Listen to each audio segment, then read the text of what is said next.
Hello and welcome to Comprehension Voice Video Snark. I'm currently reading through The Betrothed by Kiera Cass. This is not the first video of this book, so I'd recommend that you watch the first one before you start this. Links are posted below. Chapter 3. Hollis and Dalia walk down the hall where most people seem to be polite towards them but generally ignore them.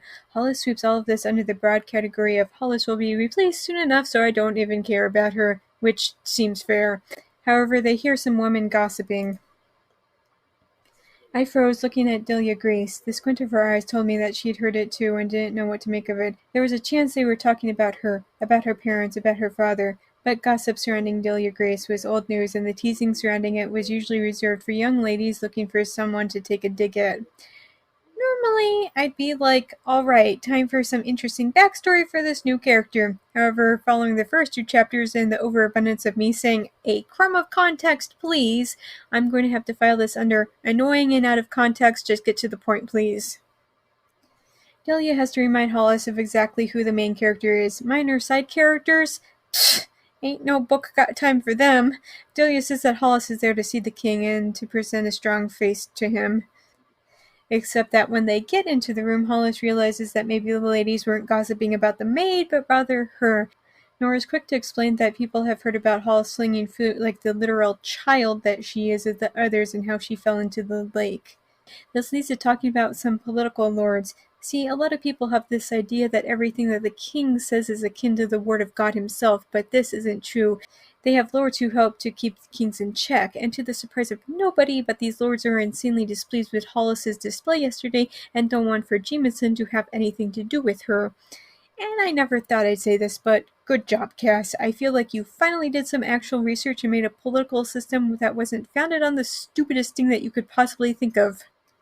Hollis then experiences that weird moment when she realizes that she'd actually been kind of looking forward to something right before she has to remind herself that it was absurd for her to think that it would actually happen.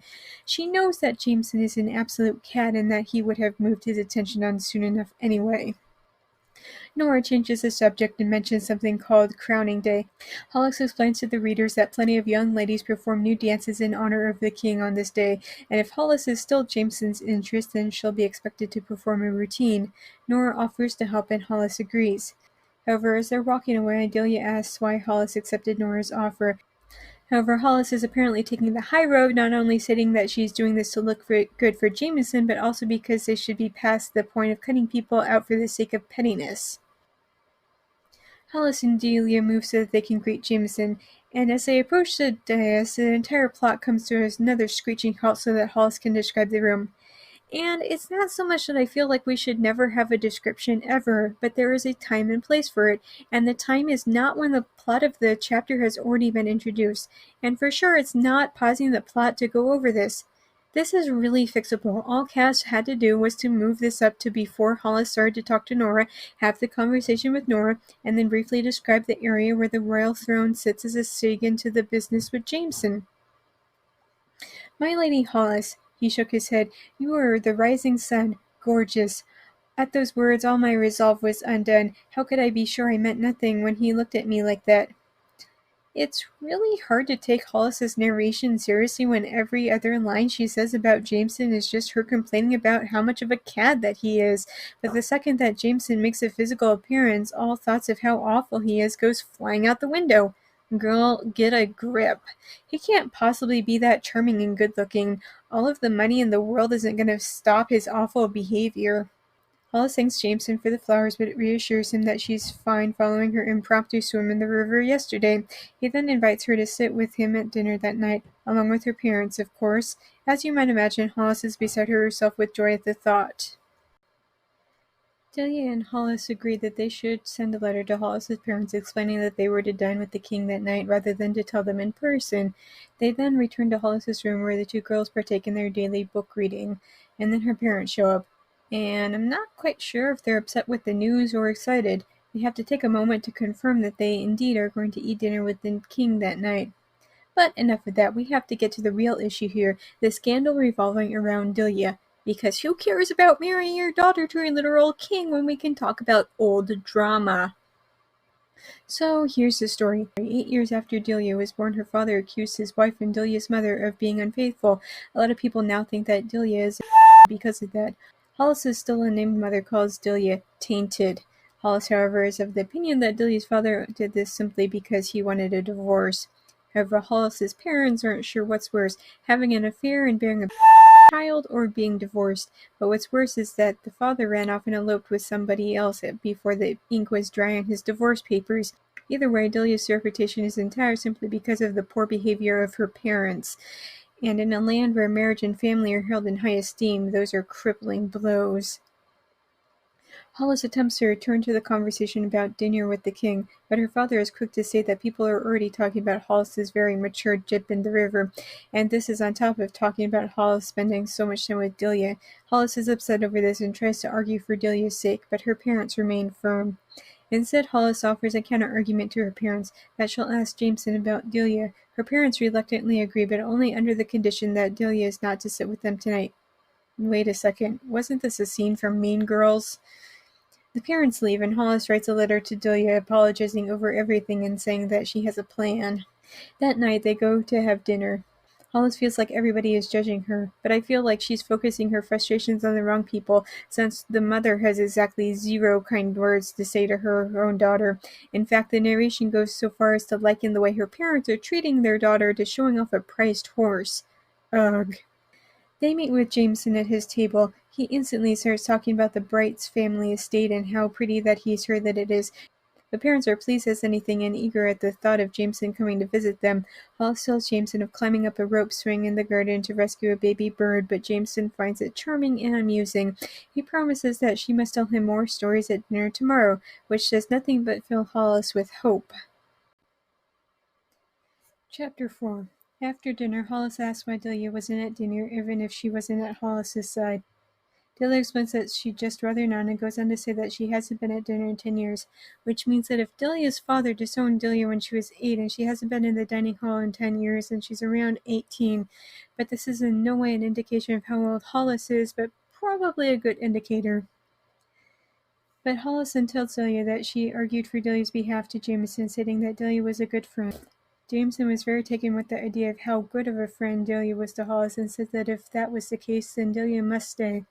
The two girls then decide that they'll figure out where to go from there in the morning and say goodnight to one another. However, Hollis awakes in the morning after a restless night. Her mind was too preoccupied with the thought that she might actually become the queen, and then because Cass wrote all of this world building but doesn't have anywhere to put it into her story, she name drops a bunch of other queens all over again. Ugh. Dalia comes in and says that if Hollis really is to become the queen, then she needs to do a lot of studying. She's good at dancing and music, but not so much politics, and she doesn't speak any other language, which seems to indicate that Hollis's family is much lower in status than I'd previously thought. Either that, or Cass is back to her old tricks of, how does this work? Ha ha ha, I have no idea. Whatever. Which, when you consider the selection, I'm starting to lean towards the latter.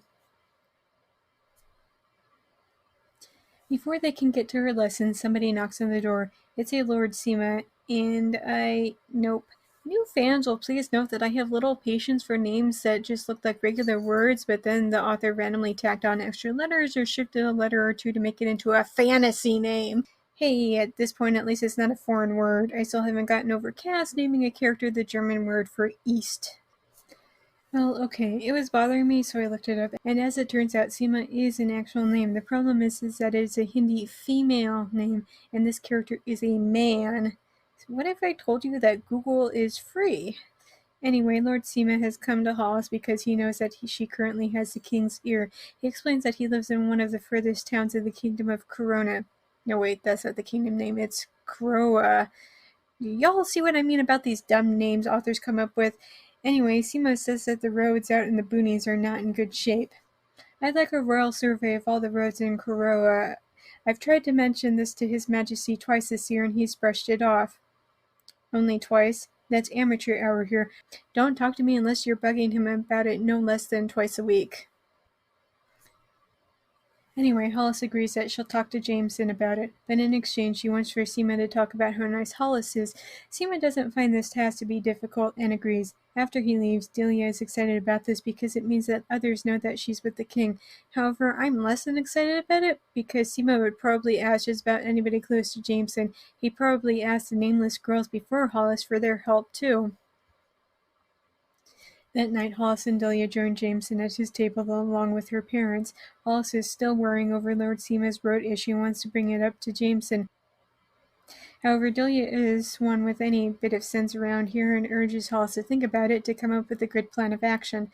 As Hollis sits and muses on what she should say to Jameson in general, she finally says the first thing that pops into her head, that she wants to go back to the swing mentioned in the previous chapter and have Jameson push her as hard as he can, and then Hollis will be a bird. And I've got nothing. However, this randomly segues into Jameson talking about wanting to show Hollis around, what was the kingdom named again? Corona, which gives Hollis more hope than Jameson actually does want to marry her. But this provides a perfect excuse to bring up the roads. Hollis mentions that her father had some troubles on the road out to wherever, it's not important, and her father agrees that the roads out that way are really awful. Jameson is upset at the thought of going traveling with Hollis, but the possibility that poorly maintained roads would leave them stranded, so he thinks about it for a moment before he calls over Lord Seema. After confirming that Seema was the one who was talking about the bad roads, Jameson put Seema in charge of a committee to ensure that the roads will be in good condition. Hollis is just pleased with her work.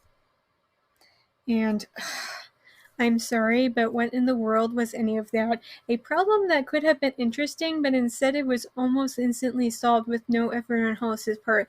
I know that we're 4 chapters into this, but come on, try a little bit harder, please.